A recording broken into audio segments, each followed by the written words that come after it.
Olá, como você está? Espero que esteja bem. Hoje nós vamos falar sobre trapo de imundície. Por que a nossa justiça é como um trapo de imundície para Deus?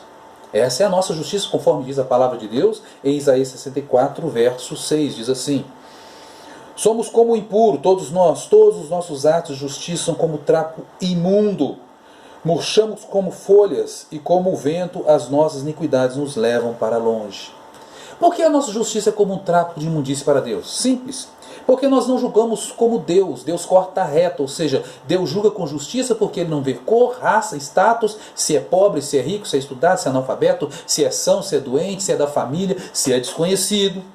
Deus julga com base naquilo que nós fazemos ou deixamos de fazer. E não se engane, todos nós teremos que comparecer diante do tribunal de Deus. E Ele julgará com justiça os nossos atos. Todos nós teremos que prestar contas. A palavra de Deus fala isso em 2 Coríntios capítulo 5, verso 10. Pois todos nós devemos comparecer perante o tribunal de Cristo, para que cada um receba de acordo com as obras que foram praticadas por meio do corpo, quer sejam boas, quer sejam más. Em Romanos, no capítulo 14, verso 12, diz: assim cada um de nós prestará contas de si mesmo a Deus. Em Eclesiastes, no capítulo 12, verso 13, agora que já se ouviu de tudo, aqui está a conclusão: tema a Deus e guarde seus mandamentos, porque isso é essencial para todo homem, pois Deus trará a julgamento tudo o que foi feito, inclusive tudo o que está escondido, quer seja bom, quer seja mal. Ninguém escapa do juiz de Deus. E Deus julgará com justiça todos os nossos feitos. E nada passará ou passa desapercebido aos olhos de Deus. Muito diferente do julgamento humano. Por que a nossa justiça é como um trapo de imundície?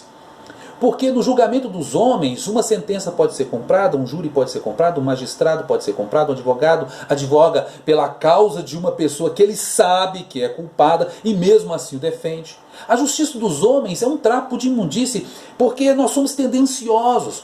O nosso julgamento pende a favor das pessoas às quais gostamos ou que são mais próximas a nós, mesmo quando nós sabemos que aquela pessoa está errada. Quantas pessoas inocentes são condenadas para que os culpados fiquem soltos? Quantas vezes nós vemos pessoas sustentando uma mentira só para não admitirem que o inocente é que estava certo? Quantas vezes vemos pais defendendo filhos ladrões, assassinos, estupradores, corruptos, traficantes, com a alegação de que são apenas crianças, que não sabiam o que estavam fazendo, que jovem é assim mesmo, e por aí vai. Independente do mal que causaram, independente do sofrimento alheio, independente do pecado, queremos que a justiça seja mais branda com os nossos parentes, com os nossos amigos, simplesmente porque são nossos parentes e amigos. Agora, se não conhecemos, se quem praticou o mal não fizer parte do nosso círculo de amizade, então que receba todos os rigores da lei. Trapo de imundície. Assim Deus considera a nossa justiça, pois não queremos que a justiça seja aplicada sobre nós, nem sobre os nossos, mas queremos que a justiça seja feita sobre a vida de todos aqueles que nos prejudicaram.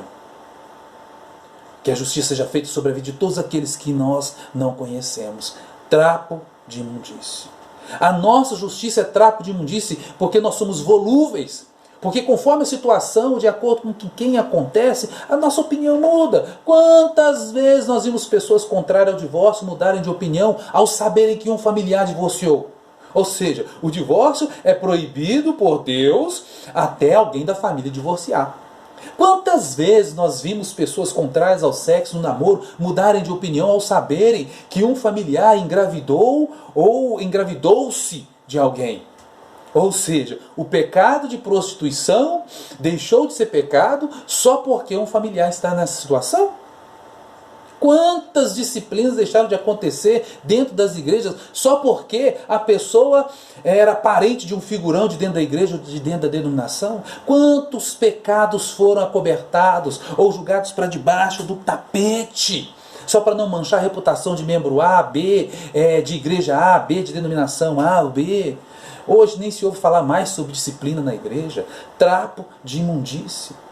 Porque quando somos nós que praticamos o mal, o pecado, a mentira, sempre há uma desculpa, sempre há uma justificativa. E na maioria das vezes nós vemos a felicidade sendo usada como arma para confrontar a justiça. Mas pastor, eu tenho direito de ser feliz. Mas Jesus Cristo disse: quem não renunciar a tudo quanto tem não pode ser meu discípulo. Quantas vezes vemos o amor sendo usado como arma para confrontar a justiça? Mas pastor, tem que amar. O meu filho matou um pai de família, mas a Bíblia diz que nós temos que amar. Ok, temos que amar, mas que aplique o mesmo amor quando o seu filho for a vítima. Ame o assassino do seu filho. Temos que amar? Então ame quando você for a vítima.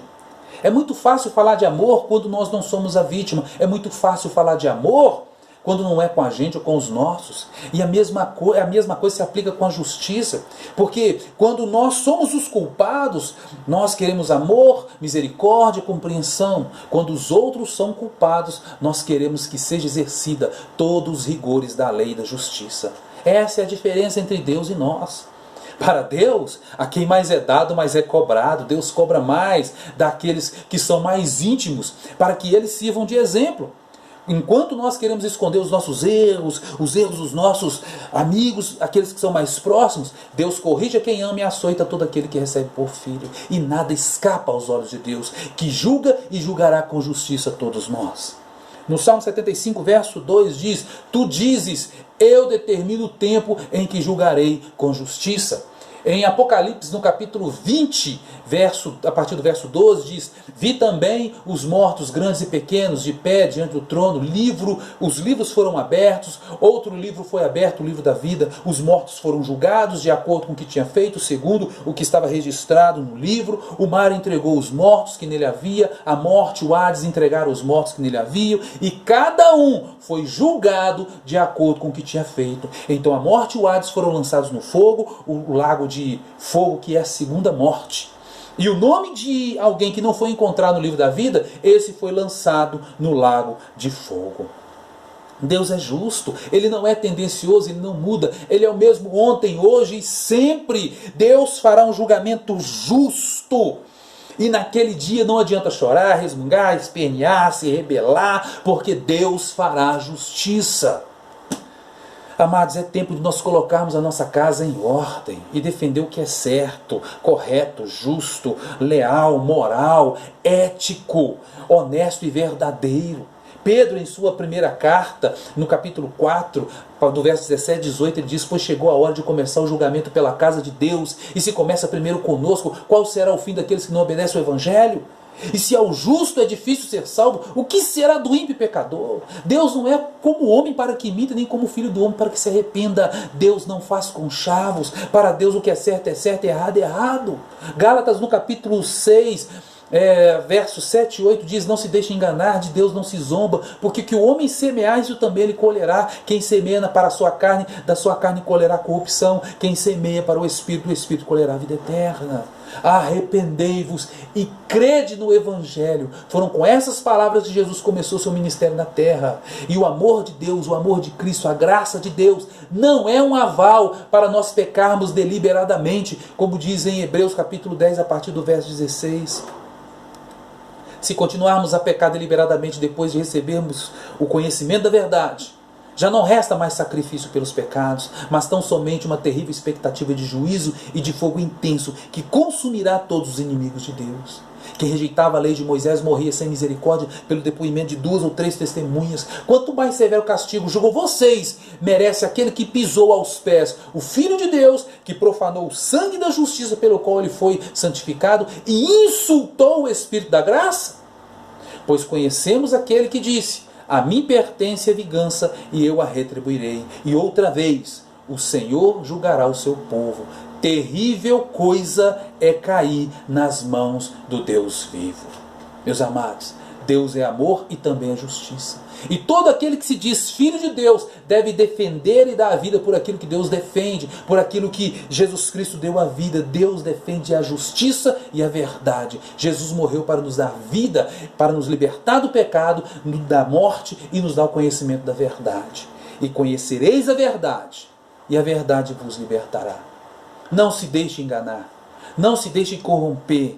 Não apoie a injustiça, viva pela verdade, viva pela palavra e mantenha sempre viva a esperança. Que Deus te abençoe, em nome de Jesus.